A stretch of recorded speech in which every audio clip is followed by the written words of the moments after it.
안녕하세요. 예, 반갑습니다.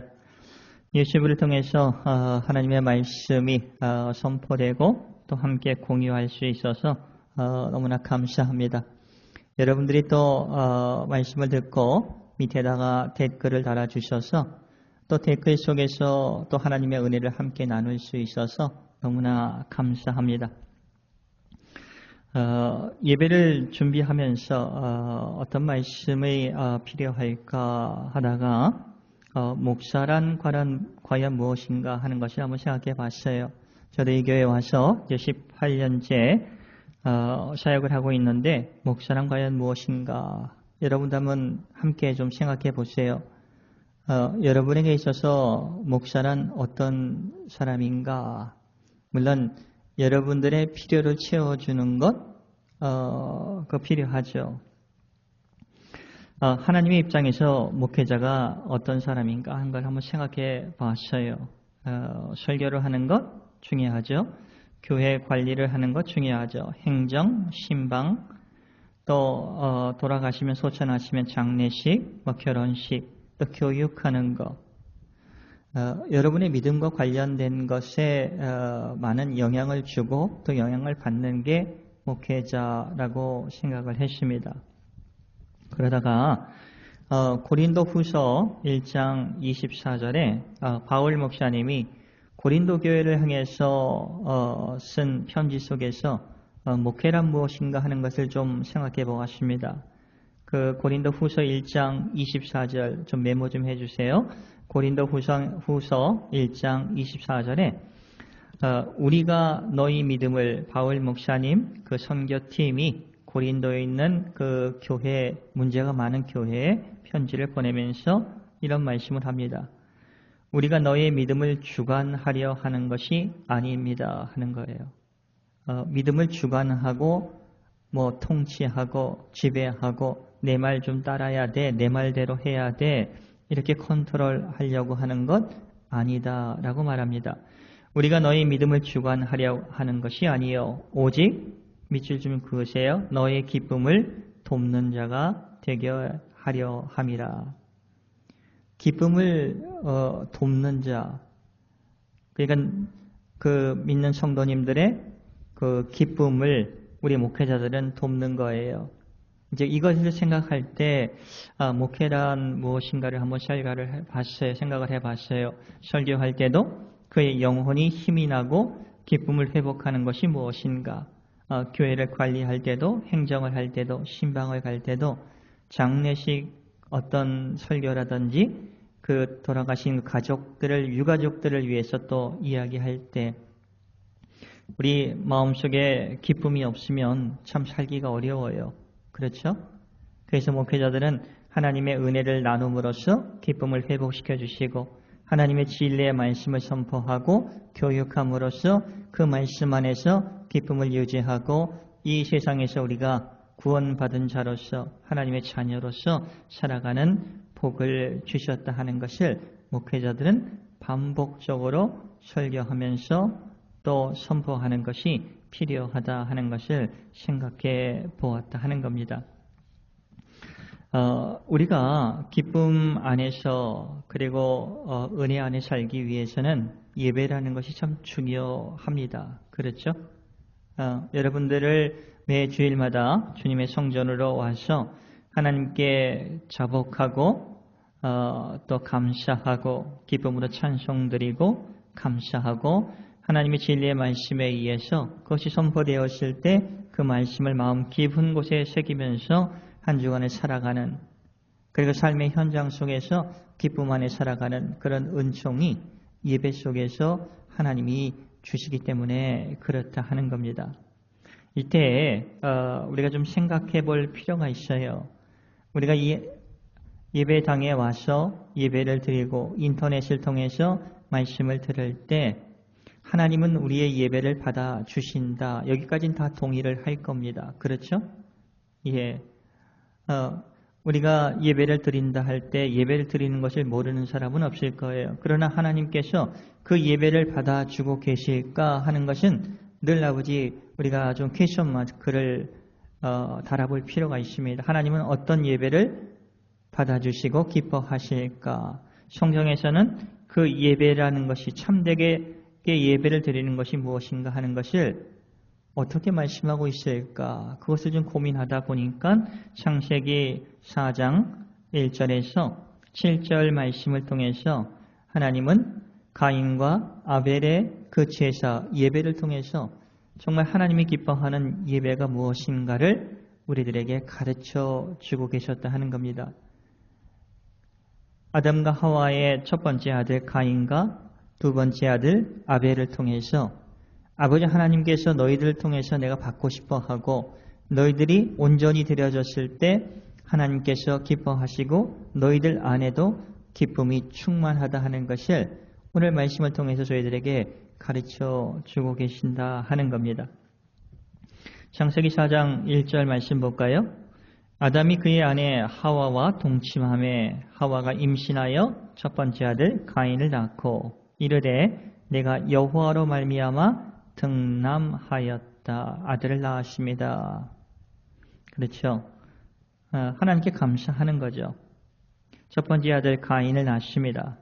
그리고 2절에 볼까요? 그가 또 가인의 아우, 그러니까 하와가 그의 첫 번째 아들 가인의 아우 아벨을 낳았는데 아벨의 직업이 양치는 자였고 가인은 농사하는 자였더라. 이렇게 합니다. 그러니까 직업도 이렇게 얘기하고 있어요. 가인은 양치는 농사를 짓는 자고 아벨은 양을 치는 자였다. 첫째 아들은 농사를 짓고 둘째 아들은 양을 치는. 그런데 세월이 흘러갑니다. 아마 이제 생각해 보면 얼마 정도 지나갔는지 몰라요. 근데 이 아이들이 많이 커서 이제 결혼을 하고 자기들의 가정을 가졌던 것 같습니다. 그런 다음에 본인들이 아담과 하와를 통해서 예배하는 것을 본 것 같습니다. 그래서 하나님께 제사를 드리려고 예배를 드리려고 수확한 것을 가지고 오는 장면입니다. 여기까지는 좋아요. 3절 볼까요? 세월이 지난 후에 얼마 지났는지 모르지만 세월이 지난 후에 이들이 성장을 해서 가인은 땅의 소산으로 제물을 삼아 여호와께 드리고 4절 아벨은 자기도 양의 첫 새끼와 그 기름으로 하나님께 드렸다. 이게 예배입니다. 예배의 모형을 얘기를 하는 거죠. 근데 여기서 이제 4절 중반부부터 문제가 생깁니다. 한번 볼까요? 4절 그 후반부. 여호와께서 동생인 아벨과 그의 제물은 받으셨으나, 그러니까 첫 양을 드렸다고 했죠. 그러니까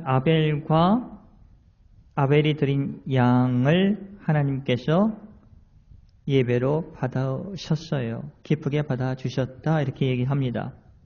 근데 5절을 보니까 좀 대조적입니다. 가인과 그의 제물은 받지 아니하신지라. 가인이 드렸던 그 제물 곡식이 흠이 있었을까 하면 그럴 가능성은 거의 없는 것 같아요. 그런데 하나님께서 보시는 것은 그 드렸던 것뿐만 아니라 드리는 사람도 중요하다 하는 것을 오늘 말씀해 주고 계시는 겁니다. 예배를 드릴 때 중요한 것, 하나님께 기도를 드릴 때, 찬송을 드릴 때, 말씀을 들을 때 그 드려지는 사람의 그 모습이 중요하다. 일주일마다 우리가 예배당에 오지 않습니까? 그렇죠. 모이는 교회와 흩어지는 교회로서 하나님께서 우리를 불러주셔서 이곳에 옵니다. 그래서 우리도 찬양도 드리고 기도도 드리고 말씀도 듣고, 여러분 이게 예배에 꼭 필요한 거예요. 그런데 예배를 드리는 사람과 찬송을 드리는 사람과 말씀을 듣는 사람과 저 같은 경우는 말씀을 선포하는 사람과 그리고 반주하는 사람과 이런 모든 사람에게 하나님은 관심을 갖고 계시다 하는 겁니다. 여기서 양을 드렸다, 곡식을 드렸다, 하나님이 여기서 차별했다고 저는 보지는 않아요. 그러나 그 5절에 6절, 7절에 보면 가인의 마음, 가인의 삶의 현장을 하나님은 보고 계셨다 하는 겁니다. 그래서 가인과 그의 재물은 받지 않았다. 가인, 그 예배를 드리는 자가 합당치 못했다 하는 거예요. 여러분 오늘 이것을 여러분 마음 깊은 곳에 꼭 기억해 두시기 바랍니다. 아벨과 그의 재물, 그러니까 두 가지죠. 예배를 드리는 자와 그리고 예배에 드려지는 예물. 그러니까 당시에는 예배를 드리는 아벨과 또 그 제물인 양을 말하는 거겠죠. 그러니까 사람도 되지만 아벨의 그 지금까지 살아왔던 하나님을 알고 믿고 의지하고 살아왔던 그것도 하나님께서는 보고 계신다 하는 거예요. 그 5절 말씀을 다시 한번 볼게요. 가인과 그의 제물은 받지 아니하신지라. 하나님께서 안 받으셨어요. 그러니까 가인이 몹시 분하여 안색이 변합니다. 왜 차별하세요? 이렇게 하겠죠. 왜 동생 거는 받고 왜 제 거는 안 받습니까? 이렇게 안 받으려면 두 개 다 안 받아야 되죠. 뭐 이런 마음도 들었을지 모릅니다. 하여튼 6절에 보니까 하나님께서 가인에게 말씀해 주세요. 여호와께서 가인에게 이르시되, 이게 답이죠. 네가 분하여 함은 어찌 됨이냐? 안색이 변함은 어찌 됨이냐? 내가 화를 내는 것은, 내가 예배를 받아주지 않았다고 해서 내가 화를 내는 것은 어떤 이유냐 하는 거죠. 7절 하나님께서 계속 말씀하십니다. 네가 선을 행하면 어찌 낯을 들지 못하겠느냐. 여기서 좀 힌트를 얻는 것 같아요. 때가 되어서 곡식을 가지고 하나님께 예배를 드리러 왔지만 그 삶 속에는 하나님이 없었던 것 같아요. 그러니까 선을 행하는 것보단 악을 행하면서 그렇게 살았던 것 같습니다. 네가 선을 행하면 어찌 낯을 얼굴을 들지 못하겠느냐. 선을 행하지 아니하면 죄가 문 앞에 엎드려 있느니라. 선을 행한다고 좋은 사람은 아니에요. 선을 행한다고 구원을 받는 것, 죄 용서함 받는 것은 아닙니다. 그러나 죄를 누르고 이기려면 우리는 선한 일을 하다 보면, 그렇죠, 죄를 이길 수 있는 힘이 하나님으로부터 오게 된다 하는 거죠. 그래서 죄가 너를 원하나 너는 죄를 다스릴지라, 이렇게 말씀해 주고 계시는 겁니다. 그래서 오늘 여러분과 좀 주목해 볼 부분은 창세부터 아담과 하와 그 아들 때부터 제사를 드릴 때 하나님은 예배자와 예배자가 드리는 것에 둘 다 관심, 어느 쪽에 더 관심이 있느냐 하면 예배자입니다. 예배자의 일주일간의 삶을 하나님은 관심을 갖고 기뻐하시고 그리고 그 영혼이 기뻐하기를 원한다 하는 겁니다. 여러분 여기를 꼭, 이 말씀을 꼭 마음속에 새겨서 여러분이 주일마다 예배를 드릴 때 그 찬송만 부르면 되지, 기도만 하면 되지, 그렇게 생각하지 마시고 드려지는 나 자신도 하나님이 받아주시고 그 증거로서 우리가 은혜를 받고 위로를 받고 치유를 받지 않습니까? 하나님께서 여러분의 예배를 받아주신 그 증거다 하는 겁니다. 응답이다 하는 거예요. 하나님께서 나의 회개의 그 기도를 들어주셨구나. 그렇죠. 기도만 들어주신 게 아니라 회개하면서 용서를 구하면서 주님께 유턴해서 돌아온 나를 하나님이 받아주셨구나 하는 겁니다.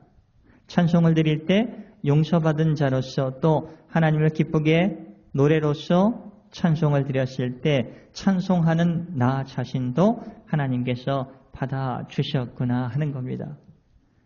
여러분 그러면 우리의 삶이 얼마나 풍성할까요? 예배가 얼마나 풍성할까 하는 겁니다. 오늘 유튜브를 통해서 하나님의 말씀을 듣는 유튜브 친구들, 여러분들 마음 깊은 곳에 내가 어떤 일을 맡기시면 그 일을 할 때 일이 성취된 것뿐만이 아니라 그 일에 함께하면서 정성을 쏟으면서 했던 내 자신을 아버지 하나님께서 기뻐하셨다 하는 겁니다. 하신다 하는 거예요. 신약 성경에도 비슷한 말씀이 나옵니다. 로마서 12장 1절 2절 말씀이에요. 로마서 12장 1절 2절. 그러므로 형제들아 내가 하나님의 모든 자비하심으로 너희를 권하노니 너희 몸을 하나님이 기뻐하시는 거룩한 산 제물로 드리라 합니다. 이거 뭐 순교자가 되라, 수도사가 되라, 뭐 그런 말씀은 아니죠. 우리의 삶을 하나님이 기뻐하시는 일에 관심을 두면서 성실하고 충실하게 살아라 하는 것을 말씀하고 계시는 겁니다. 그래서 이것이 너희가 드릴 영적 예배라 하는 겁니다. 다시 말하면 아벨과 그의 예물, 그런 거죠. 저희들 말씀드리면 목사인 저는 제가 선포하는 하나님의 말씀과 제 자신을 하나님은 오늘 예배 속에서 받아주시는 겁니다.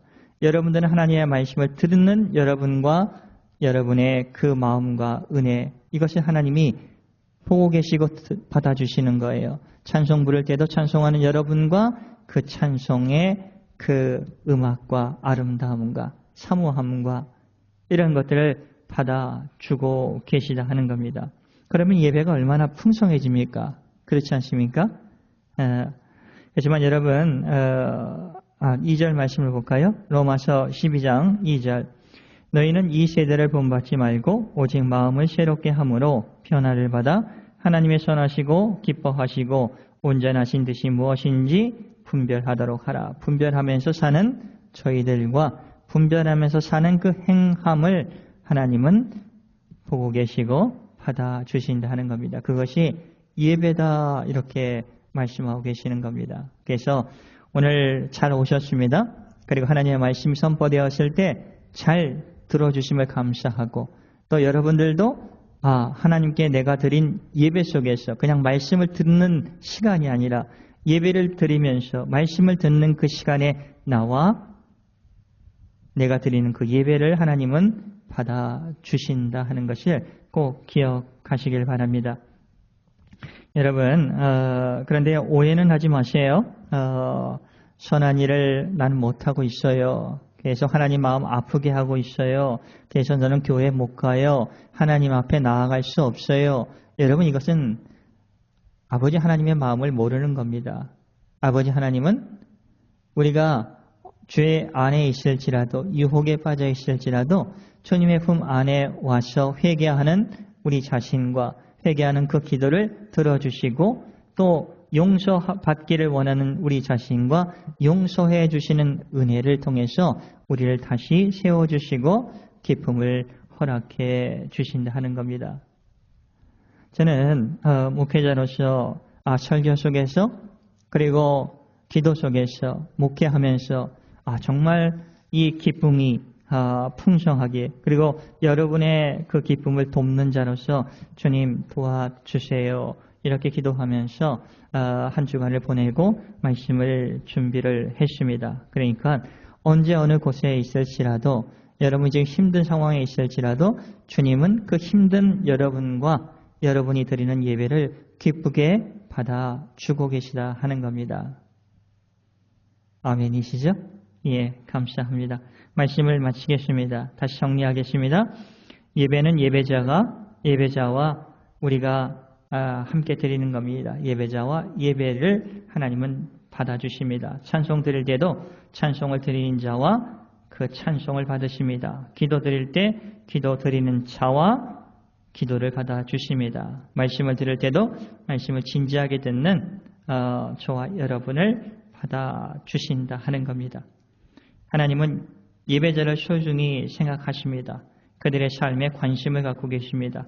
작은 일에도 기뻐해 주신다 하는 겁니다. 여러분이 성실하게 묵묵하게 또 열심히 살아가는 그 부분에도 우리가 예배자로서의 삶과 예배자로서의 삶을 주님께 드린다 하는 겁니다. 그래서 이것을 깨달을 때 우리의 삶은 풍성해질 것입니다. 우리 안에 계신 성령님께서 그것을 알기 쉽게 우리의 마음속에 녹여주시고 깨닫게 해 주신다 하는 것을 믿습니다.